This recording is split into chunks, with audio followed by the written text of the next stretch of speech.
Bonjour les amis, bienvenue sur la chaîne chrétienne La Cabane du Cœur dans l'émission Partage ton cœur avec le frère Idir que je suis, voilà, donc moi je suis Idir pour ceux qui ne me connaissent pas. Et aujourd'hui j'ai la joie d'accueillir un frère que j'affectionne particulièrement, un frère aussi d'Épi Évangélisation entre autres, et puis un frère qui travaille aussi avec beaucoup d'autres groupes, ainsi de suite. Et donc je te laisse te présenter mon frère. Eh bien, merci frère Idir de me donner l'opportunité de pouvoir témoigner.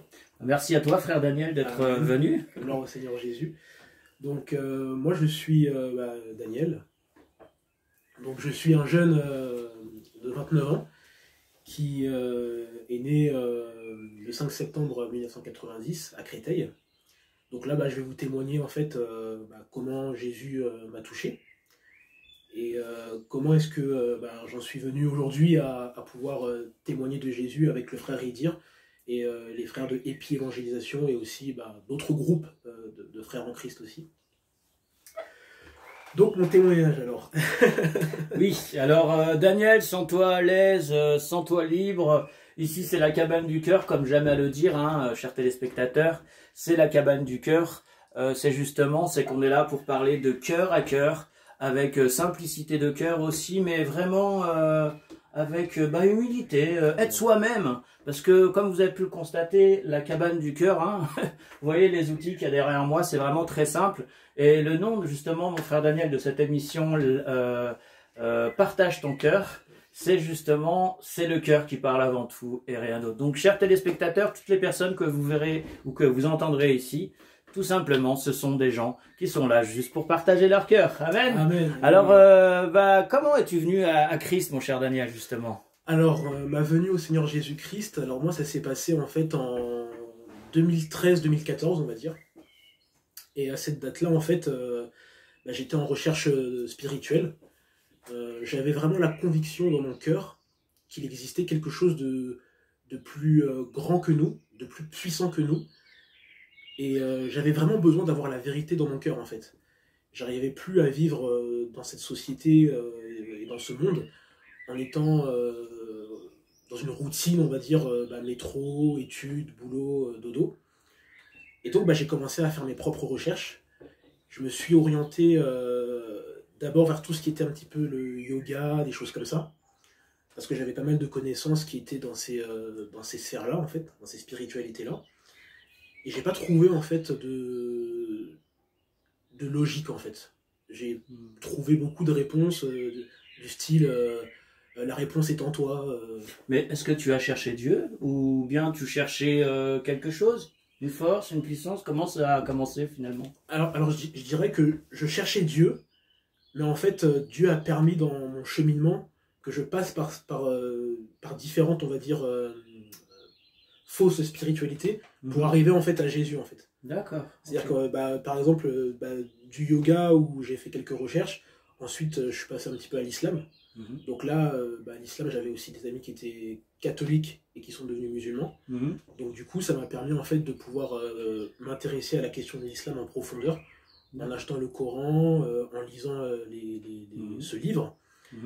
Et après, j'avais encore besoin de lire aussi la Bible pour avoir un regard global des religions quoi. Entre guillemets. Voilà, c'est ça. Ah, super. Ouais. Et donc, c'est une recherche finalement que tu as fait. Tu étais, comme on dirait, en manque de spiritualité. C'était à cause de quoi? Alors, je ressentais vraiment dans mon cœur le plus profond comme un vide en fait. Un vide. Un vide d'être sur la terre, mais finalement de ne pas savoir pourquoi on est là, quelle est la mission. Est-ce que ma mission finalement c'est juste de faire des études, de travailler, de me marier, puis ensuite de mourir. Moi, je trouvais que cette conception, en fait, c'était triste, en fait. Quand on voit la beauté du monde, quand on voit comment est-ce que Dieu a créé les montagnes, la nature, plein de choses, les animaux, on se dit qu'il y a quelque chose qui nous appelle à aller vers lui, en fait. Mais j'avais pas encore la vérité en moi, donc je cherchais. Et après, je suis allé dans une mosquée. Okay, ouais. J'ai posé des questions à des musulmans qui étaient vraiment très sympas, d'ailleurs. Très respectueux, très sympas. Et après, quand j'ai commencé à lire la Bible, là, ma vision, elle a complètement changé en fait. D'accord. Alors, qu'est-ce qui a fait justement que ta vision a changé? c'est, comme on pourrait dire, c'est la rencontre avec Jésus-Christ finalement qui t'a... Alors si tu peux l'expliquer brièvement. Alors en fait, la rencontre avec le Seigneur Jésus, déjà j'ai été touché par les paroles de Jésus. Déjà, ça c'est clair. Comme tous les êtres humains, je suis pécheur. Voilà, hein, j'ai menti, j'ai volé, j'ai triché, j'ai commis des péchés comme tout le monde. Et moi, ce qui m'a particulièrement touché chez Jésus, en fait, c'est notamment la question du pardon, en fait. D'accord. La question du pardon. Moi, personnellement, ça n'engage que moi, j'ai pas trouvé ça dans les autres religions. D'accord. Mais quand tu parles du pardon, tu veux dire quoi par là? Du pardon avec Jésus, avec la Bible, avec l'Évangile. Tu veux dire quoi? Alors, ce que je veux dire par là, en fait, c'est que Jésus, il explique clairement, par exemple, dans l'Évangile de Matthieu, au chapitre 5, au verset 38 à 48, qu'il faut aimer ses ennemis, qu'il faut pardonner ses ennemis, il faut prier pour ceux qui nous persécutent. Et ça, c'était quelque chose que, honnêtement, moi, j'étais pas capable de faire. Voilà, quand on me faisait du mal, c'était un peu œil pour œil, dent pour dent. Ouais. Donc du coup, quand j'ai lu cette parole-là, en fait, ça m'a comme bouleversé, en fait. Et ça m'a remis en question. Je me suis dit, mais Daniel, en fait, voilà, quoi. Tu sais pas pardonner, tu sais pas aimer. En fait, on croit savoir aimer, mais en fait, on n'aime pas comme Dieu voudrait qu'on aime, en fait. Ah oui. C'est sûr qu'on n'est pas Dieu, mais on est appelé à aimer normalement tout le monde, nous dit le Seigneur Jésus. Donc même ses ennemis, comme tu as dit. Donc, justement, aujourd'hui, est-ce que tu aimes vraiment tout le monde maintenant, ou des fois il faut faire un petit combat intérieur? Alors je vais être très... C'est pas évident, hein. C'est clair. Je vais être très honnête avec vous et l'objet de la vidéo, comme on l'a dit, c'est le cœur à cœur en fait. Et honnêtement, Dieu m'a éprouvé comme chaque enfant de Dieu, comme chaque disciple du Seigneur.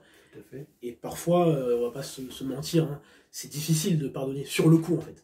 C'est-à-dire que, alors, Dieu permet que parfois on y arrive, mais parfois il y a, c'est comme j'ai l'habitude de dire, si par exemple je prends un couteau et que je plante une personne, la première réaction de la personne, ça va être de dire « Aïe, j'ai mal ». Donc il y a aussi ce temps de cicatrisation, en fait, où Dieu me travaille, en fait. Et j'ai eu des épreuves, effectivement, où Dieu a permis de m'éprouver dans le pardon, en fait. Et par la grâce du Seigneur, et c'est pas par mes propres forces, c'est vraiment par la grâce de Jésus, j'ai pu pardonner, en fait. Pas forcément tout de suite, pour être honnête. Il y a des choses où Dieu me donne la force tout de suite, et il y a des choses où... Oui, qui sont plus difficiles à... Voilà, parce que c'est pas évident. Déjà, comme tu as dit, il y a 3 étapes, hein, entre autres dans le pardon. Déjà, comme tu as dit, hein, recevoir le coup, déjà, ça fait mal. Après, il faut pourquoi ce coup, hein, et après, comment guérir de ce coup. Hein. Déjà, 3 petites étapes déjà, il y en a bien plus. Mais oui, effectivement, donc ce qui t'a vraiment touché, au début de ta rencontre avec le Seigneur Jésus, c'est... justement ce pardon que le Seigneur nous propose et nous demande aussi de faire de même finalement comme lui. D'accord. Et par la suite, ton cheminement, alors, comment pour toi, c'est ce qui t'a amené à Christ en fait, hein, c'est ça? Alors, il y a ça. Et puis ensuite, il y a, quand j'ai lu donc, du coup les évangiles, il y a un autre verset qui m'a beaucoup touché aussi. C'est dans Matthieu chapitre 7 au verset 7. D'accord. Encouragement à la prière.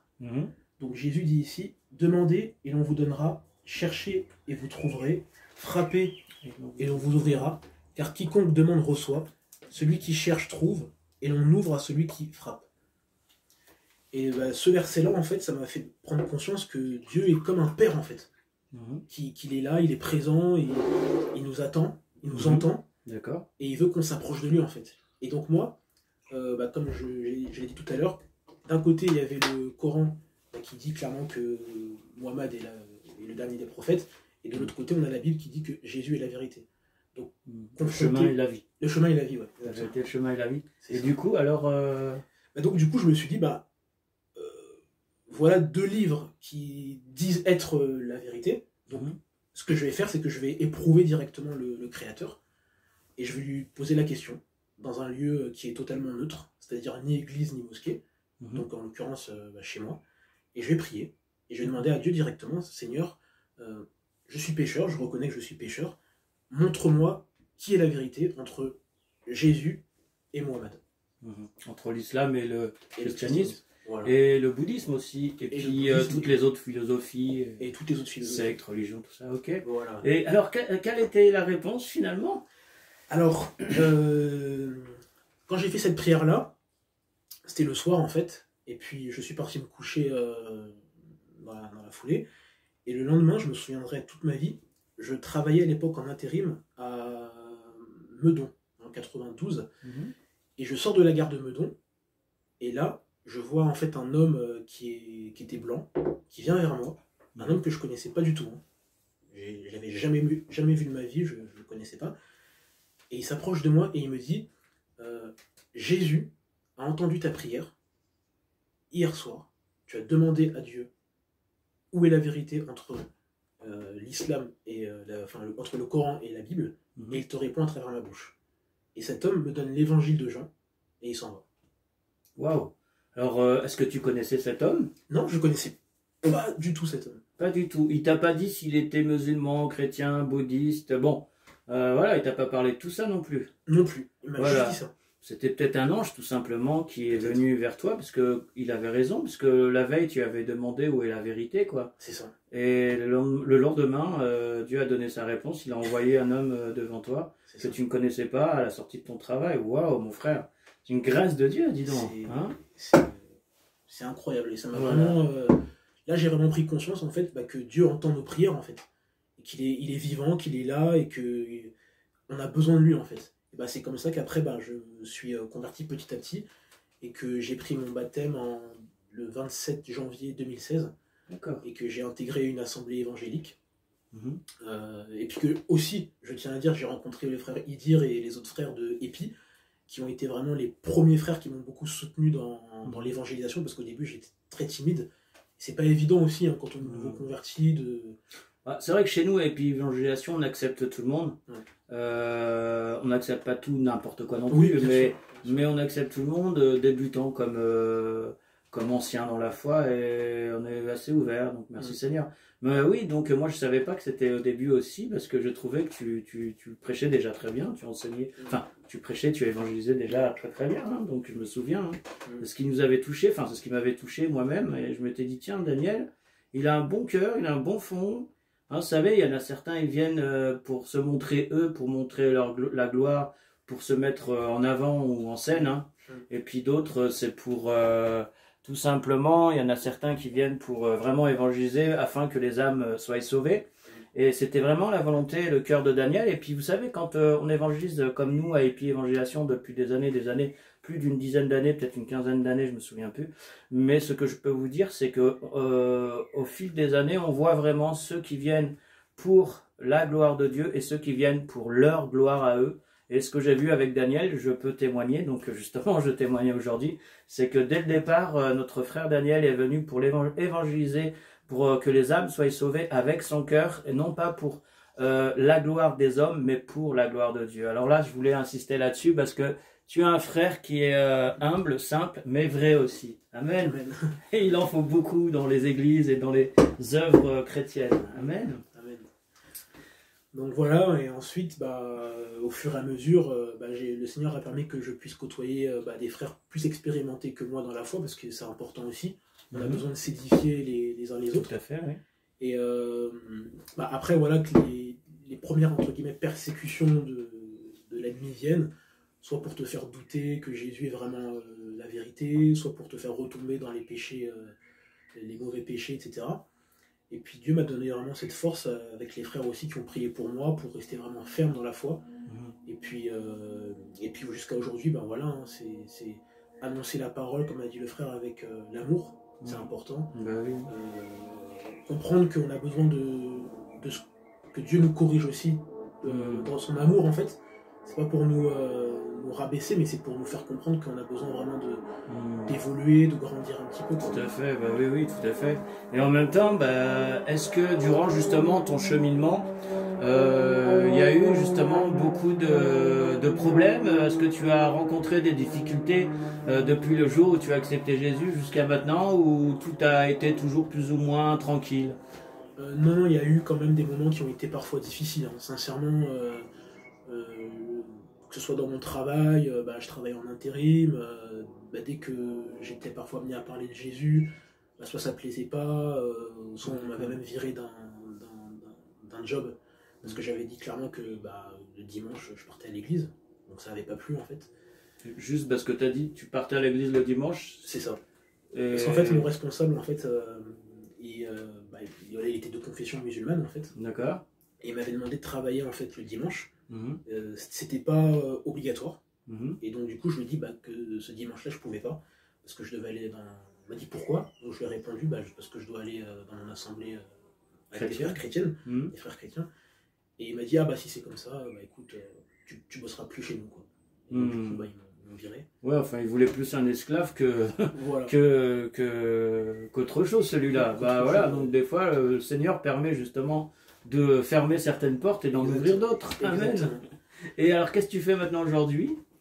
Aujourd'hui, là, c'est essentiellement en fait de l'évangélisation en fait, avec des frères dans différents endroits de Paris. Donc il y a Ménilmontant, il y a Bastille, il y a Barbès. Et pour l'instant, c'est que ça pour l'instant. Que tu fais toi. Que je fais moi. Et après, là où tu vas, oui. Voilà, de temps en temps les hôpitaux, mais un peu moins. Parce que là, comme j'étais en formation professionnelle, donc j'avais un peu moins de temps, mais étape par étape, on va dire. D'accord, super. Et alors, je sais qu'il y a les examens bientôt, ou c'est déjà passé pour ton diplôme? Alors en fait, là, avec la crise du Covid, la crise sanitaire, ce qui s'est passé, c'est que on n'aura pas à passer les examens. Parce que là, je suis en formation pour être moniteur éducateur. C'est à cela que Dieu m'appelle comme futur métier, en fait. Donc pour l'instant, ce sont les profs qui vont nous noter. Et on aura nos réponses pour le diplôme en fin juin, début juillet. Alléluia! Bon, alors frères et sœurs, priez pour notre cher frère Daniel. Comme il vient de vous le dire, donc il a ses examens bientôt, hein, moniteur, éducateur, donc c'est important, c'est pour aider les autres encore une fois. Donc je crois que tu as choisi Daniel de sauver. Non, c'est que Jésus qui sauve, mais justement d'assister, de venir au secours de ceux qui en avaient besoin. Et waouh, quel bel appel! Donc encore une fois, Daniel, on te souhaite que tu réussisses tes examens, tout simplement. Hein. Et puis, frères et sœurs, n'hésitez pas à prier pour notre frère Daniel. Amen. Amen. Alors, je pense que tu voulais aussi partager quelque chose aujourd'hui. Oui, en fait, je voulais partager... Il nous reste encore 10-15 minutes, donc tu peux y aller, mon frère. En fait, j'avais à cœur de partager sur la question de la vérité, en fait, parce que souvent, j'avais remarqué que ce soit en évangélisation ou en discussion avec... des personnes soit athées ou qui n'ont pas forcément la pensée chrétienne, quand on dit que Jésus est la vérité, Jésus le dit lui-même, hein, par exemple dans Jean 14,6, Jésus lui dit « Je suis le chemin, la vérité et la vie, nul ne vient au Père que par moi. Si vous me connaissez, vous connaîtriez aussi mon Père, et dès maintenant vous le connaissez et vous l'avez vu en fait. » Et Jésus dit aussi dans Jean chapitre 8, verset 32, il dit, vous connaîtrez la vérité, et la vérité vous affranchira. Donc en fait, ce que j'avais à cœur de partager, en fait, c'est que Jésus, en fait, il est la vérité, il est le seul sauveur, et beaucoup de gens pensent qu'en fait, quand on dit ça, c'est orgueilleux, ou que on se croit meilleur que les autres, alors que c'est pas du tout le cas, en fait. Parce que la Bible, elle nous dit clairement que tous ont péché, et sont privés de la gloire de Dieu. Mais Dieu nous aime en fait, et il est venu lui-même en fait sur la terre pour pouvoir prendre la condamnation de nos péchés sur Jésus, son fils du coup. Et donc en fait, l'appel de Jésus, il est pour tout le monde en fait. Tout le monde est invité à se repentir de ses péchés, à donner sa vie à Jésus et à vraiment partager cette bonne nouvelle en fait, tout simplement, avec amour, paix et joie. Amen, alléluia. Si tu avais quelque chose d'autre à dire, profites-en avant qu'on termine l'émission. Alors, un encouragement en particulier justement avec tout ce qui s'est passé avec le Covid-19 et puis la sortie justement de cette crise. Alors, si tu as quelque chose à dire là-dessus, on peut t'écouter. Okay. Je dirais simplement que ce Covid, J'espère en tout cas que de façon générale dans le monde, après voilà, que ça sera vraiment quelque chose qui pourra nous faire réfléchir en fait sur la brièveté, comme le dit le psaume, de l'homme, de l'être humain en fait. On est rien et on a besoin de Dieu en fait. Et j'espère que vraiment ce moment nous permettra de comprendre que tout ce que nous pouvons faire sur la terre, travailler, c'est bien, il faut travailler, gagner de l'argent, c'est une bonne chose aussi, mais il est important de penser vraiment à la réalité de notre âme en fait. C'est surtout ça qui est important parce que la vie sur la terre, elle est courte, et on ne sait pas de quoi notre lendemain est fait. Bon, nous, en tant qu'enfants de Dieu, avec Jésus, on sait que notre âme, si on est persévérant, c'est assuré pour le paradis, mais il faut persévérer en fait. Donc j'espère vraiment que ce Covid nous permettra à tous, chrétiens, peu importe musulmans, bouddhistes, peu importe, que vraiment notre salut passe que par Jésus en fait. C'est ça qui est important, et il n'y a rien d'autre. Alors pourquoi justement que par Jésus, et pourquoi pas les autres? Alors ce qui fait la différence avec les autres en fait, c'est que Jésus, de ce que j'ai compris de la Bible, c'est que Jésus, il a cette portée en fait à prendre nos péchés en fait. C'est-à-dire qu'il nous change de l'intérieur, parce que notre âme a été souillée par le péché. Et en fait, dans les autres religions, il n'y a pas cet esprit en fait salvateur, on va dire. Je sais par exemple dans l'islam, il y a une question notamment aussi avec les bonnes actions, les hasanat comme on dit. Après dans d'autres spiritualités, je ne les connais pas toutes, mais Jésus nous dit clairement en fait dès le départ que non, l'homme il est condamné au péché, il est condamné à la mort en fait, si il ne vient pas en fait, s'il ne passe pas par la croix en fait. Et la croix en fait c'est vraiment la crucifixion de la chair en fait, c'est plus qu'un symbole, en fait c'est la vérité en fait. Notre chair elle est crucifiée avec Christ en fait. Oui, la chair, enfin quand tu nous dis chair, pour ceux qui ne connaissent pas le Seigneur, ou la Bible, c'est en fait notre vieille nature que nous avons héritée en Adam. Hein. C'est ça. Quand on dit le mot chair, c'est bien pour que les gens comprennent. Tout à fait, ouais. Et notre vieille nature adamique, que nous avons tous, croyons ou non. Et justement, comme tu as dit, oui, c'est vrai que de passer par la croix, de mourir à soi-même et de naître de nouveau avec Christ et pas sans Christ. Et je te laisse continuer, mon frère, excuse-moi. Non, pas de souci. Donc, comme l'a dit le frère, c'est ça en fait, hein, notre nature, j'avais oublié de préciser, notre nature adamique en fait, elle doit être changée par Christ en fait. Et donc du coup c'est vrai que c'est pas facile, sincèrement c'est pas toujours évident, mais on a l'appui et on a le soutien du Seigneur en fait. C'est ça qui est important.